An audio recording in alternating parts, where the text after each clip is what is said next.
Hello guys, വൈകുന്നേരത്തെ ചായ കുടിയും കഴിഞ്ഞ് ഒന്ന് പച്ചക്കറി തോട്ടത്തിൽ ഇറങ്ങിയിട്ടാ. ഒരുപാടില്ലെങ്കിൽ ഒന്ന് രണ്ടെണ്ണം ഞാൻ കാണിച്ചു തരാം. ഇതാണ് നമ്മുടെ മത്തങ്ങ, അതുപോലെ തന്നെ ഇത് നമ്മുടെ കോയക്ക. ശരിക്കും ഇതിനെ കോവയ്ക്ക എന്ന് പറയുന്നുണ്ടെങ്കിൽ നമ്മുടെ കാസർഗോഡിൽ ഇതിനെ കോയക്ക എന്ന് പറയും കേട്ടോ.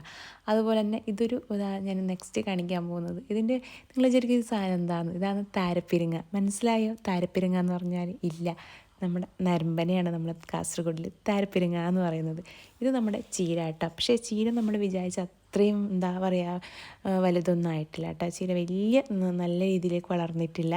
അത് കഴിഞ്ഞിട്ട് നമ്മൾ ചെണ്ടിപ്പൂവിൻ്റെ കൃഷിയും ഉണ്ടായിരുന്നു. അത് കഴിഞ്ഞിട്ട് നമ്മൾ എപ്പോഴും ഞാൻ കാണിക്കുന്ന നമ്മളെ വാഴത്തോട്ടത്തിൽ പോയിട്ടാണ്. അന്നൊക്കെ ഞാൻ കാണിക്കുമ്പോൾ നല്ല വാഴയ്ക്ക് കുലച്ചിട്ടുണ്ടായിരുന്നു. പക്ഷേ ഇപ്പം നോക്കിയാൽ വാഴ കുലച്ചതൊക്കെ അത് മൂത്ത് വിറ്റു കേട്ടോ. ഇപ്പോൾ പുതിയ തൈ വെച്ചിരിക്കുകയാണ്. അതുപോലെ തന്നെ അതിൻ്റെ കന്ന് വാങ്ങിക്കാൻ ആൾക്കാർ വരുന്നുണ്ട് കേട്ടോ. അമ്മ അതിൻ്റെ കന്ന് വേറൊരു ചേച്ചിക്ക് കൊടുക്കുന്നതാണ്. അങ്ങനെ നമ്മൾ വാഴത്തോട്ടവും കഴിഞ്ഞിട്ട് ചെറിയൊരു കൊള്ളി കപ്പ ഇതൊക്കെ നട്ടിട്ടുണ്ട്. അതൊക്കെ കണ്ട് ഞങ്ങൾ ഇങ്ങനെ ഓരോ കാട്ടിലൂടെ പോകുമ്പോൾ അവിടെ കിട്ടുന്ന സംഭവങ്ങളൊക്കെ പറിച്ചൊക്കെ നമ്മൾ നടന്നു കേട്ടോ. അപ്പോഴേക്കാണ് നമ്മുടെ രസ്തേച്ചിൻ്റെ വീടിൻ്റെ അടുത്ത് എത്തുമ്പോഴേക്കാണ് പുളി കാണുന്നത് കേട്ടോ. പുളി നല്ല ഹൈറ്റിലുണ്ട്. ആളങ്ങ് കയറി പറിച്ചു കേട്ടോ. എന്നിട്ട് പുളിയും നിന്ന് എക്സ്പ്രഷൻ ഇല്ലാതെ നിന്ന് അങ്ങനെയൊക്കെ വന്നിട്ട് ഒരുപാട് കഥയും പറഞ്ഞ് ഞങ്ങൾ വന്നു കേട്ടോ. പക്ഷേ ഇന്നത്തെ ഡേ എന്ന് പറയുന്നത് അടിപൊളിയായിരുന്നു. ഇന്നത്തെ ബൈ ബൈ.